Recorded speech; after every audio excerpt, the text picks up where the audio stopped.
Attention. Go. So the Tideway Scullers School on the Button Station, Henley Road Club, left of your picture on the Berkshire Station.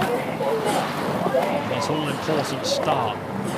Henley are off to a lead straight away after the first few strokes by the looks of it. In the 8 boat, it's so important to get a good start.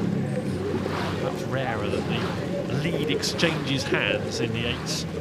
And Henley have got a good start here. Right of your picture. Got away really sharply there. Absolutely clinical.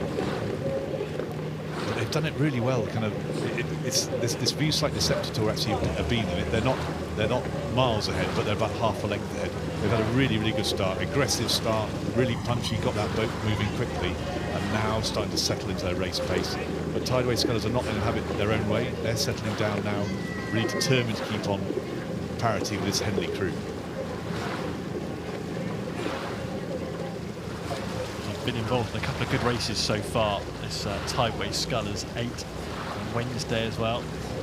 Might be able to break clear and get the race done until the end. Against Kings.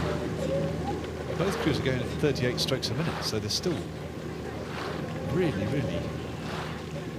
pushing these boats through down the course. We go to the quarter mile, which is the first marker on the course, but this Henley crew drawing away to a length's lead now. If you look at that photo, it's really telling, I'd say. It's kind of Henley crew already looking slightly longer and more relaxed as they're drawing away. This photo, this image is really good. You can see the concentration, but it's relaxation. It's a determination on their faces, but it's not, you know, they're not tense. They're lovely, long, loose strokes, really in control of that boat. I guess it helps as going to race plan. Just watch Henley steering here, Jim. Yeah, unusual. Just had a bit of a wobble, and that would have cost them a little bit of distance, but I think they've got a comfortable lead already over the Tideway Scullers crew. Just as well, mate, because you don't want to be wasting too much of your energy doing that. They look comfortable enough, Henley. They do indeed. This crew is a mix of those from the National Schools silver medal winning 8, and the Henley Women's Regatta finalists 8 as well. Apart from some of the girls have been sculling 2 1/4 in that squad. Bit of sunshine poking through the clouds. Still got a bit of breeze here at the finish line. Much better conditions than we had this time yesterday, though. Really quite gloomy this time yesterday. It's dry, that's the most important thing. Yeah. No rain. It's drizzly yesterday. I'm always interested in that, Jim, from a rowing perspective, whether if you're actually out on the water, how much difference the rain makes. So certainly it makes a difference to the spectators and people like me having to make sure I've got a brolly. But if you're a competitor, which is far more important, how much difference? The rain's probably not your biggest. I guess the wind is more your concern than the rain. And it throws you off. Other than having wet handles, which is sometimes a little bit tricky, it doesn't really cause too much bother to you. So as we look at this Henley crew, so let's introduce you to them. So we've got Bow, we've got Ailish Harkin, Lucy Jones at 2. She says this will be her sporting highlight. She's 16 years old and competing her very first Henley Royal Regatta. Sporting highlights so far? So far, well, yeah. I reckon if you're only 16 and you're doing this well, you might have a few highlights to come. Some crew she's in. 3, Rhiannon Lake. 4, Louise O'Donoghue. 5, Sophie Underwood.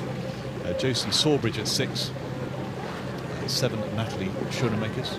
Stroked by Holly Cooks and Cox, catering in. And they've got the same sunglasses sponsor from the looks of it, which is nice for a junior boat to all have the same sunglasses. They look the business, don't they? And the 3-girl Rhiannon Luke has got some family form here. So her mother was I recognise that Miriam Batten, so Miriam Luke, and of course Aunt Gwyn Batten, who won a silver medal in the 2000 Sydney Olympics. We were talking about horse racing a few minutes ago. That's good pedigree, isn't it? Yeah. No pressure.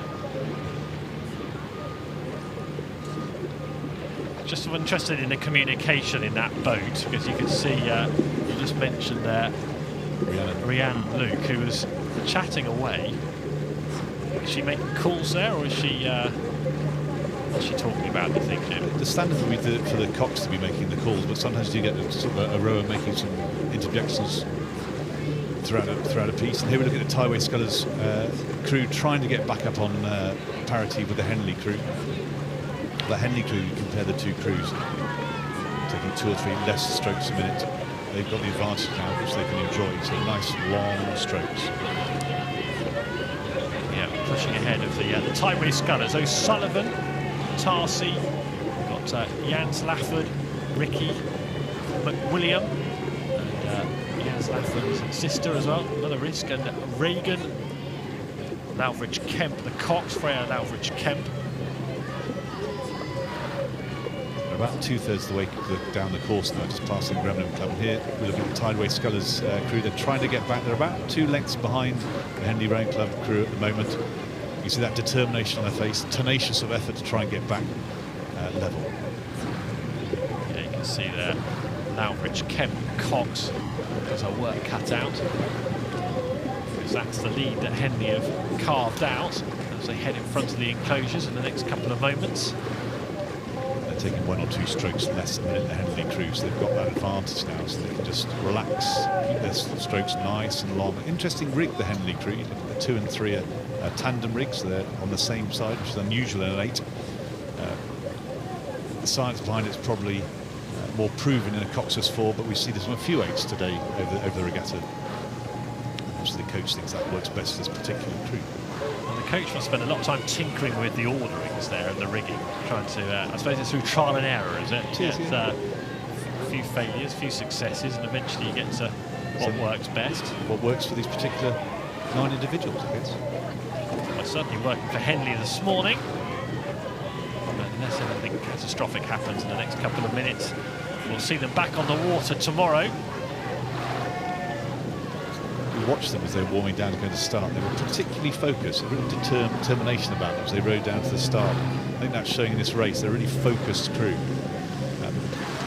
Cox having a little bit of difficulty with steering. We've seen that all the way down the course, haven't we? And just the stern kicking out on occasion. That'll cost them a little bit of distance. I mean, that's something they can tinker on for the weekend. They'll be watching the video back, and something for them to work on, something to iron out in the next couple of days, potentially. Marginal gains they can work on as they go forward. It could cost you dear, couldn't they, in a tight race? And I guess for the local club, for Henley, winning this new event, the Junior Women's 8s, would be a real feather in their cap, wouldn't it? As one of the new events this time round. Hot competition. Be nice to be the first name on the trophy. Wouldn't it just? But the Tideway Scullers School doing their best to try and finish well. They've taken this rate of striking up to 35 or 36 strokes a minute. Putting a good finish at the end. They're not giving up. Real determination they come up towards the finish in that Tideway Scullers crew. So the local support cheering Henley Rowing Club over the line in this Junior Women's 8s race.